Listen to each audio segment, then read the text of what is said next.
Vice ganda Ayon Perez tinawanan lang ang demanda na isinampa sa kanila. Sa kamakailang episode ng It's Showtime, tila sinagot ng unkabogable star na si Vice ganda ang mga taong nagsampa sa kanila ng kaso ni Ayon Perez. Nitong Lunes, September 11, 2023 nagsampa ng kaso ang grupo na kapisanan ng mga social media broadcaster ng Pilipinas sa Quezon City Prosecutor's Office laban kina Vice ganda at Ayon Perez dahil sa malaswang ginawa nila sa isang episode ng It's Showtime. Kamakailan lamang din ay tinawag pang bastos ni Juan Ponce Enrile si Vice ganda.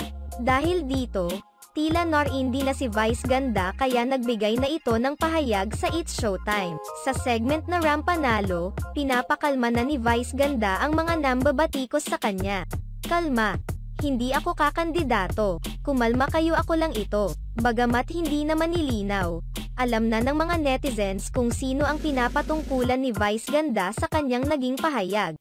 Kapansin-pansin kasing karamihan sa mga bumabatikos ngayon kay Vice ganda ay mga politiko. Sa ngayon ay tila hindi naman natitinag sina Vice ganda at Ayon Perez sa kabila ng mga patong-patong na reklamo laban sa kanila.